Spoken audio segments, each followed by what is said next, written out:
G'day, this is Graham Thomas here, and an absolutely beautiful day in Australia. It can be rather lovely here. Sorry about the background noise. It's a small village, but there are roadworks going on. I want to explain to young people why they are being directed not to listen to old white men such as myself. But they are told to listen to other old white men depending on the colour of their skin, or the colour of their thoughts, or how PC they are, or how well paid they are by the establishment to say what the establishment wants. The very idea that all white men are all so stupid that we don't understand climate change or racism or anything like that is absolutely bunkum, because many of us have a scientific education. Now this is the thing. Many of us was brought up in the 50s and 60s with a totally only a scientific education. The fact is, you don't have to be a registered or employed as a scientist to understand science. That you do not have to be. All you have to do is about to read and comprehend the literature you're reading. And if you've followed science since you were a child, like many other people have, then more than likely you can keep up with the scientific conversation. You will be abreast of it, if not technically au fait with all the algebra and all the maths. Nonetheless, you can explain, which I have done on other videos, some things that science explains with maths, we can explain with philosophy and with English.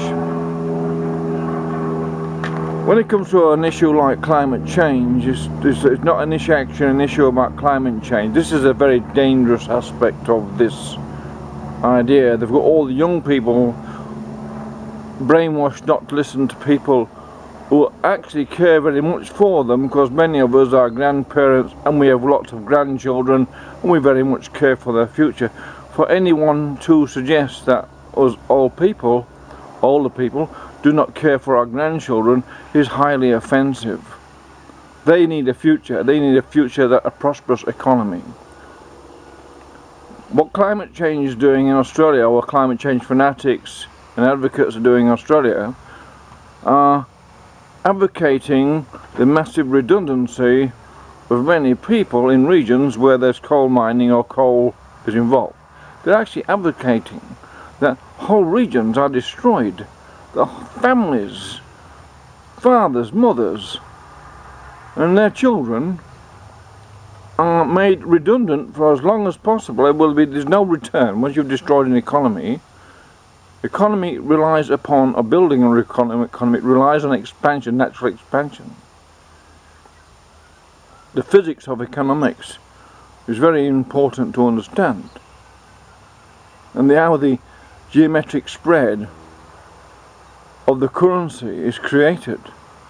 Now, if you don't understand this, then I suggest you do some reading and research of your own. If you're a young person, do not listen to anyone. By saying don't listen to that person, don't listen to that person, you have to ask yourself, why are they doing that? They're diverting your attention. They don't want you to listen to people who may know, because guess what? We might tell you the truth, not of any malice, not of anything like that, but because that's the right thing to do. It's not that we shouldn't be reducing emissions, in this case of climate change. It's just that the way the economic values are being created is totally wrong, illogical, and will destroy the economies of many regions in Australia and destroy the future of many young people.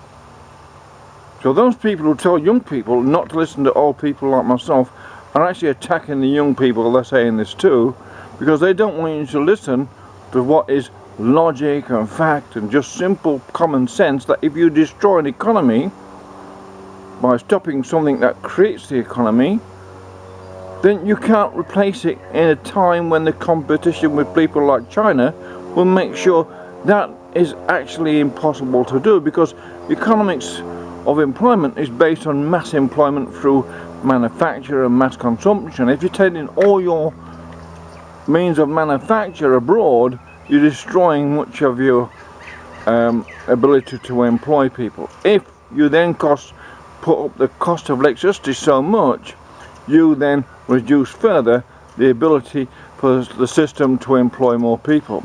And all those people, all those young people that seem to tweet on the ABC Q&A, oh, there's jobs in alternative energy. No, there's only a few jobs in that, and it only takes a few men who are skilled in erecting these big wind turbines. It's a special skill to do all that. You can't just learn it overnight. It takes years to become a skilled engineer in these things.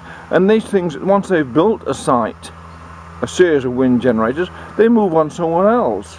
They're not living in a community next to it, sitting there watching the windmill turn around and sitting there maintaining it with spanners.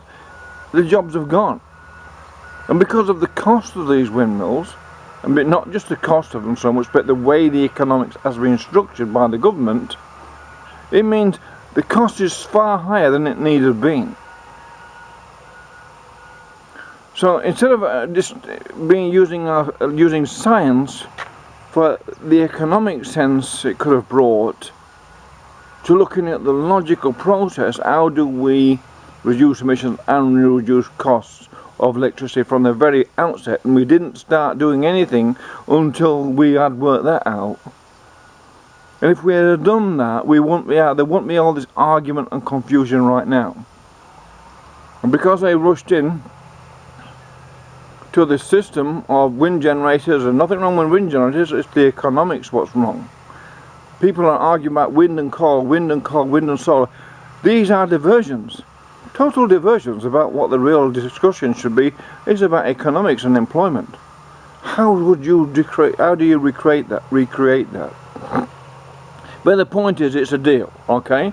China, the point is, this is just simple fact, anyone can check out.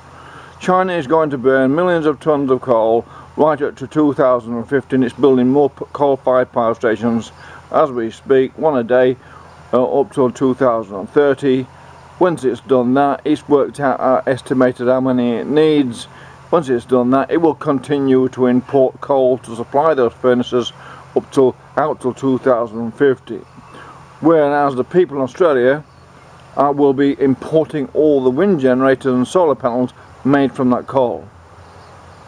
Alright, and so we're still exporting our CO2. You're not going to tell China what to do. It's not going to let anyone tell it what to do.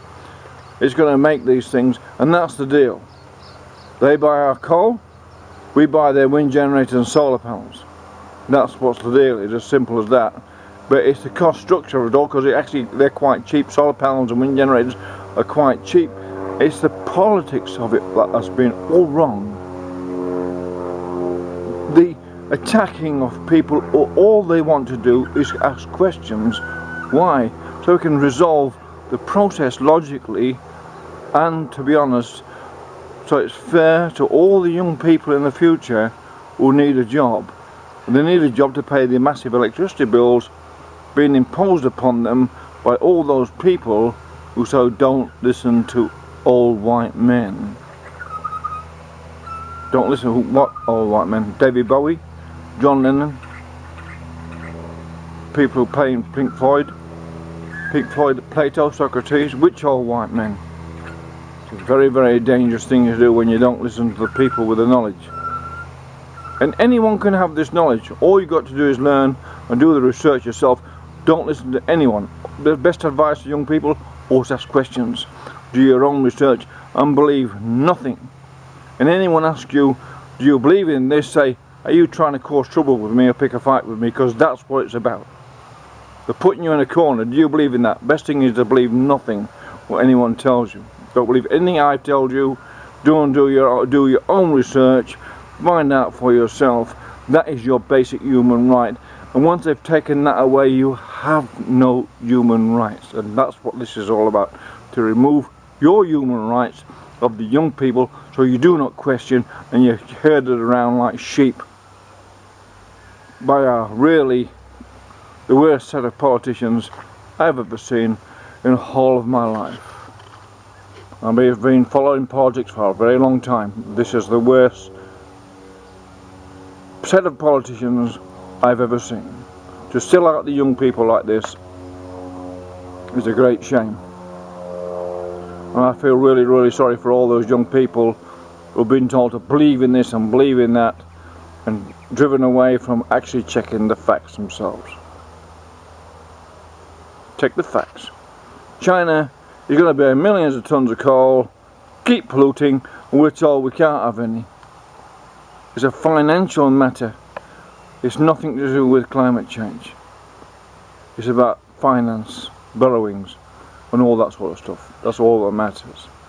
Anyway, it's Graham Thomas trying to help some young people hopefully wake up.